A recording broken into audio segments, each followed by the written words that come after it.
Bueno, hoy hemos conocido varias cosas esta noche, ¿no? Este helipuerto que se construyó cerca a la residencia de los padres del presidente en Chota, en Cajamarca.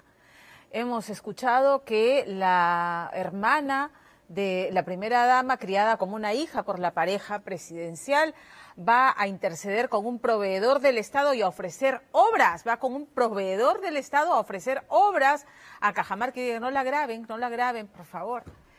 Nos hemos enterado que el ministro prófugo llamaba con una insistencia pertinaz a Bruno Pacheco.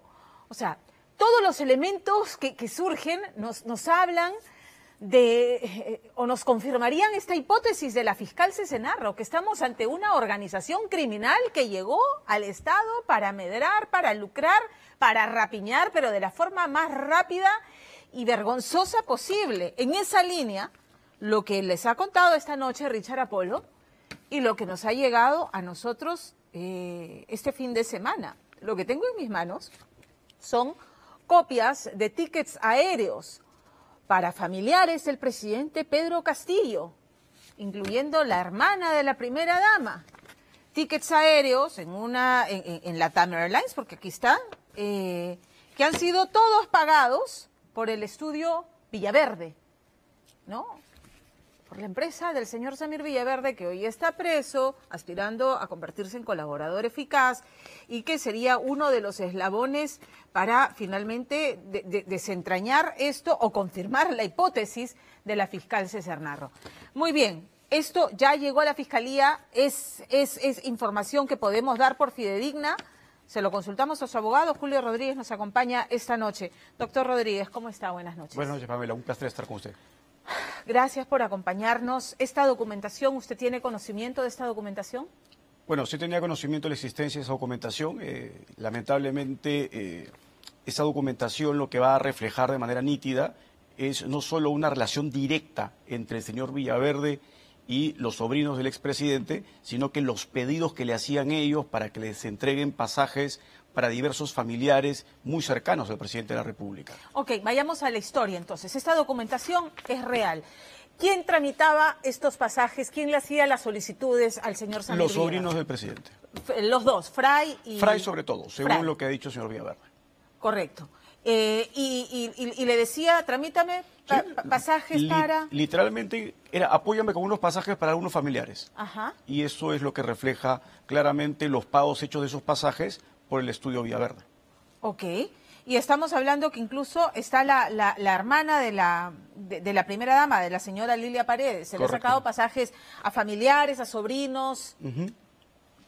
¿Tenemos un monto aproximado de cuánto es lo que se ha pagado desde el estudio Villaverde en pasajes para la familia del presidente Pedro Castillo? Debe rondar fácilmente los 10.000 soles por lo menos. 10.000 soles por lo menos. Ok, ¿y esto ha ocurrido más o menos en qué fecha? Entre julio y agosto, septiembre del año pasado. Ok, el presidente ya estaba en Palacio y ahora, el señor Villaverde nuevamente, para quedar claros, él ya está en el camino de convertirse en colaborador eficaz. Todavía no le han dado ese estatus. No, evidentemente ese estatus se adquiere finalmente cuando se realizan todos los procedimientos de corroboración y esto acaba en manos de un juez y el juez lo que hace es homologar la sentencia de colaboración para que ésta tenga carácter de firme. Estamos todavía en la etapa en la que, según lo que estamos haciendo con el Ministerio Público, es entregando información para que se realice parcialmente la corroboración, porque hay tanta información que tiene el señor Villaverde, entonces se ha ido avanzando con lo primero que ha entregado y en ese orden de ideas lo que debería corresponder en un tiempo que debería ser razonable, ¿no? Yo espero que sea máximo para quincena de agosto, debería poder ser antes incluso, es que ya le otorguen la libertad para que él pueda tener acceso a más información. O sea, hay información adicional. Quiero volver sobre el tema de los pasajes. El señor Villaverde accedía a todos estos pedidos de los sobrinos, que ya no estamos hablando solamente de beneficios para ellos, porque ha hablado de los carros, de los relojes, de las invitaciones que les hacía y todo esto. Estamos yendo directamente al presidente de la República. ¿Qué esperaba el señor Villaverde a cambio? O sea, porque esto era, ¿qué le ofrecían los sobrinos del presidente al señor Villaverde que accedía alegremente a pagar todas estas cosas? Ahí está la tesis de la doctora Cesenarro. Sí. La tesis es que la cabeza de la estructura criminal era el presidente de la República y los ministros, no solo el ministro de Transportes, hay otros ministros, ya el señor Villaverde lo irá contando y será revelada la información porque es contundente, otros ministerios también están involucrados y los que acababan siendo la bisagra entre, por ejemplo, Samir Villaverde y el presidente de la República con los ministros eran los sobrinos. Okay. Y por eso es que los sobrinos, sobre todo Fray Vázquez, era el que hacía el pedido de pasajes, entre otras cosas. Claro, ¿a cambio de qué? ¿De licitaciones, de obras? ¿Había el compromiso de los sobrinos, que eran como los voceros del presidente? Todo esto era como una inversión a futuro. O sea, yo hoy te pago los pasajes porque mañana más tarde, cuando haya esta licitación, mi empresa o la empresa de alguien que conozco se va a ver beneficiada. Digamos, esa era la lógica. Era acceder a los contratos que iba a firmar el Estado. Ese era el objetivo. No solamente entonces me dices en el Ministerio de Transportes. No, van a haber más ministerios involucrados. El Ministerio de Agricultura, el Ministerio de la Producción. Información reservada aún, porque estamos en la etapa en que todo esto es reservado, pero ya la Fiscalía va a comenzar seguro a abrir muchísimo más investigaciones contra otros ministerios y contra otros ministros, obviamente. ¿Que están en funciones o que ya dejaron el cargo? Creo yo que algunos aún están en funciones y hay otros que otros funcionarios de menor nivel que siguen sus cargos. Correcto. O sea, no solamente son ministros, sino también funcionarios que están en cargos. El reportaje de Richard Apolo y este dato, estos 50.000 soles de préstamo, nuevamente es Silva quien recibe el encargo del sobrino del presidente. O sea, Villaverde recibe el encargo del sobrino. Este préstamo en nombre del presidente Pedro Castillo, ¿así es? El pedido lo hace el mismo ministro Silva. El mismo ministro Silva le hace el claro. pedido. Este es un encargo del presidente Pedro Castillo. Sí, es un pedido de él. Y la entrega se realiza en el piso 11. Hasta donde hemos conversado con el señor Villaverde, me comentó efectivamente que todas las entregas y todas las reuniones que ha tenido con el ex ministro Silva se realizaban en su departamento. Correcto. Ahora, así como grabó la de aquí están los 100.000 soles para usted, ¿grabó esta entrega? Yo no he conversado respecto a la tenencia de ese audio. No creo que lo haya grabado, pero probablemente haya tenido registros él del momento en que ha ido y a poder acreditar que efectivamente entregó el dinero. Pero lo más grave y revelador del reportaje de Richard Apolo no es que el señor Villaverde haya grabado o no al ministro Silva. Lo grave es que Silva probablemente grabó al presidente. Claramente. Y eso es contundente. No, ya. Claro, eso sería demoledor, porque hasta esta noche la defensa de quienes rodean al presidente, el premier, el ministro Salas, es que no hay ninguna prueba que alcance al presidente. En todo caso, que se investigue y que como que queda en funcionarios corruptos en diferentes ministerios, pero que no toca al presidente. Entonces, en este caso, Samir Villaverde, que sería una forma de corroborar esta información, o sea, tendría que haber los registros de visitas de ese departamento, alguna otra cosa que corrobore que efectivamente él estuvo ahí. Sí, claro, hizo la entrega.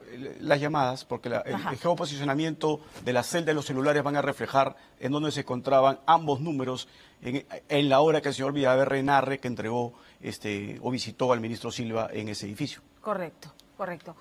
Ok, las investigaciones siguen avanzando, todo se va acercando al presidente Pedro Castillo, pero nos encontramos en esta situación en la que la Constitución señala que el presidente puede ser investigado, mas no acusado en lo que dura su mandato. Correcto. Y tenemos este elemento que ya lo vincula directamente al caso y a esta presunta organización criminal como presunto líder, sino también tenemos las llamadas al hijo del presidente, o sea, usando el teléfono del hijo para llegar claramente a... Así es. ¿No? Esa es otra señal, digamos, otra prueba que podría complicar más, si es posible, al presidente. Samir, ¿tiene más información sobre esto? Sí, muchísima información al respecto, pero lo que es importante es recalcar que hay un error de percepción y que es entendible con el común de los ciudadanos. Ya hay pruebas que lleven al presidente de la República, pero no son pruebas que, como se decía tradicionalmente, son pruebas indirectas. Esto se llama pruebas por indicios. Si los indicios son tan abundantes y apuntan a un solo objetivo, con indicios se condena. Y con indicios basta y sobra para que un juez emita una sentencia condenatoria. Porque creo que estamos esperando esto que vimos durante el fujimontesinismo, ¿no? Y con la caída del fujimontesinismo con la entrega del dinero a Curi, con los fajos de billetes grabados en la salita del zinc. Y creo que la gente identifica solamente así se puede llegar a condenar a una persona, con la prueba así de contundente. Esto no es así. Mire usted cómo condenaron a Fujimori. O sea, Fujimori por los temas Barrios Altos y Cantuta es condenado por prueba por indicios. Claro. Aceptada internacionalmente. No hay ningún documento físico que diga que él autorizó y firmó la matanza de Barrios Altos. No hay un solo testigo, no hay un solo testigo que los indique que ha haber dado la orden. O sea, por lo tanto, se infiere. La prueba indiciaria es prueba válida. Y al día de hoy, la cantidad de prueba indiciaria que se viene acumulando es contundente contra el presidente. El problema, y creo yo, el candado que tiene que abrirse finalmente, es la responsabilidad que tiene que tener el Congreso para que de una vez lo vaque. Porque claro, lo que interpretan los abogados constitucionalistas, conversé la semana pasada con Aníbal Quiroga, decía, esto no puede prosperar en una acusación, en la subcomisión de acusaciones constitucionales pueden concluir que hay responsabilidad en los delitos que señala la Comisión de Fiscalización o el informe de fiscalización, pero tiene que quedar ahí. Esto no puede pasar al Pleno, no puede ser votado en el Pleno. No, ¿por qué? Porque estamos hablando de un presidente en funciones. Correcto. Y por lo tanto lo que tendría que hacer el Congreso de la República en el preciso momento en que la comisión, la subcomisión de acusaciones constitucionales encuentra todos los elementos para acusarlo, en ese preciso momento lo que tendría que hacer es votar en el Pleno. Promover una nueva moción de vacancia. Así es, porque estamos hablando ya no solo de un hecho aislado. Lo que se viene revelando semana tras semana es un cúmulo de comportamientos que solo pueden manifestar claramente que estamos ante un presidente que opera de espaldas a la ley, que es irreverente frente al mandato de la norma y se comporta como un incapaz moral. El presidente no es ajeno a todo lo que ocurría en Provías, en el Ministerio de Transportes, y nos dice que además en los próximos días o semanas se descubrirá además que en otros ministerios. Bueno, hemos visto lo de agrorural y la compra de fertilizantes también, o sea, cómo es que ahí también se pretendía cobrar una coima. Parece que, o sea, el modus operandi de esta gente que entró era a ver dónde cobramos y nos levantamos dinero como sea, pero... Petroperú. Biodiesel, o sea, hay mucho. Y por otro lado, el tema de los ascensos, ¿no? El tema de los ascensos, por ejemplo, en el caso de la policía, el general Bueno habló de pagos a cambio de ascensos, que es una investigación que creo que no está avanzando mucho todavía. Pero por todos lados lo que hay es un modus operandi. Correcto, el presidente puede declararse ajeno a todo esto que ocurría con gente de su entorno, con todo esto que estamos conociendo. ¿Puede seguir insistiendo en que él no sabía nada? Imposible, porque todo pasaba alrededor de él. Y todo pasaba con la anuencia de él. Ya hay personas que directamente están diciendo, él tenía conocimiento. Entonces, van a seguir saliendo elementos. El Congreso ya no puede seguir obviando o haciendo el ciego o mirando para el costado. Es que ahí tenemos que exigirle a los funcionarios del Congreso de la República que actúen con responsabilidad y con la responsabilidad de la encargatura que tiene. Y la encargatura es hacer que se respete la ley. Si tenemos un presidente que desde el día 1 buscó operar de manera ilegal porque no quería despachar en Palacio de Gobierno, ya se conoció por qué despachaba en Zarratea. Claro. Entonces, ellos tendrían que ser absolutamente consecuentes con ese mandato e inmediatamente solicitar la vacancia. Porque estamos arrimando al Estado hacia un abismo en donde la población comienza lamentablemente a perder el foco de lo grave que es que tengamos un presidente que está permanentemente cometiendo actos ilegales. Y que empieza a sentirlo, déjame añadir, empieza a sentirlo porque la mediocridad instalada en el aparato estatal lo vuelve mediocre, ineficiente y empieza a sentirlo en servicios en esa misma línea, ¿no? Mediocres e ineficientes o inexistentes. Y al revés, con lo que usted dice tiene muchísima razón. ¿Qué profesional serio, competente y reputado va a aceptar un ministerio, un viceministerio en este gobierno? ¿Cómo toma la decisión de la fiscal de la Nación, la nueva fiscal de la Nación, la doctora Benavides, de formar este equipo especial que asuma los casos y que incluso pueda sumar carpetas de diferentes casos en uno solo cuando se trata de una sola persona o en este caso una organización? No ha nombrado todavía a los miembros de este equipo, pero que busca investigar y sumar todos los casos de corrupción de altos funcionarios. Bueno, la creación ya está dada, la norma salió publicada. Correcto. Yo siempre digo, la creación de equipos especiales en el Perú lamentablemente pues no nos ha dado los éxitos que se esperaba. Mire usted lo que ha pasado con Lavallato. Ya tenemos casi 7 años con Lavallato y no tenemos a ninguno condenado por un delito, habiendo pruebas contundentes. Entonces, lo importante sería, ya, se realiza la estructura normativa. Las normas que tenemos no son distintas a las normas de otros países. Lo que va a importar realmente es a quién sentamos en el cargo. La persona que esté ahí tiene que ser una persona idónea, quiere tener una entereza en su actividad profesional en el Ministerio Público para poder generar absoluta confianza de que las investigaciones van a continuar. Por lo menos yo puedo hablar de la que está manejando la doctora Cesenarro, que es absolutamente acuciosa, ordenada, pulcra. Creo que, personalmente lo digo, creo que a veces es demasiado respetuosa de los procedimientos, porque este tipo de negociaciones que se producen ante la Fiscalía pueden generar en alguna medida que se aceleren, pero ella está guardando todas las reservas y está siendo muy minuciosa para que no pase nada por alto. Pero no se puede cambiar, por ejemplo, a alguien que viene trabajando durante mucho tiempo este caso, porque eso significaría retroceder totalmente. Bueno, y eso es lo que nos ha llegado, o sea, de lo que se está hablando en las redacciones, la posibilidad de que la doctora Cesenarro sea cambiada. Creo que de hecho desde el Congreso alguien reclamó, oye, si el hermano ha sido nombrado, como que de hecho ocurrió, miembro del gabinete de asesores del Ministerio de Economía, hay como un conflicto, porque el hermano es la fiscal que está investigando al presidente Pedro Castillo. Pero eso en la línea temporal se desmorona. El hermano de la doctora Cesenarro es promovido en febrero de este año. La doctora Cesenarro realiza su requerimiento. O sea, él ya trabajaba en el Ministerio de Economía. No, tenía 10 años trabajando ya. Y ahí se viene el comportamiento transparente y ético de la fiscal Cesenarro con nosotros. Ella, en la primera sesión que tuvimos nuevamente con el señor Villaverde, ella nos contó efectivamente que su hermano venía trabajando ahí, tenía más de 10 años en una relación de confianza con el ministro Graham, y que al asumir el Ministerio de Economía lo convocó a él como parte de este gabinete de asesores. Y lo otro que también nos dijo transparentemente es que efectivamente su hermano fue a Palacio de Gobierno, pero no fue solo, fue con el equipo del Ministerio de Economía, nunca fue solo, acudió con un equipo de trabajo, como trabajan todos los gabinetes de asesores. Y lo que es más importante, anunció lo que después sucedió, que su hermano renunciaba. Entonces estamos hablando ahí claramente de un comportamiento elevadamente ético, sorprendentemente ético para estos tiempos. Para los tiempos, así es. Exacto. O sea, ideal sería que no sea removida Carla Cesenarro, que en verdad es la que maneja toda la investigación, que además es ultra sensible, ¿no?, contra el presidente de la República. Y es no solo ultra sensible, sino que adicionalmente ella está desde el comienzo ella misma involucrada. Y como lo he repetido innumerables veces, el señor Villaverde ha entregado información abundante. Nada de eso se ha filtrado. La doctora Cesenarro lo tiene en sus manos, lo procesa de manera absolutamente respetuosa de las reglas, y creo yo eso le va a dar la contundencia en su oportunidad para imputar válidamente a una serie de funcionarios de alto nivel los delitos que habrían cometido. Ya entregó Samer Villaverde todo lo que materialmente le es posible hacer estando con prisión preventiva. Ya todo lo que podía entregar en estas condiciones ya lo hizo. Así es.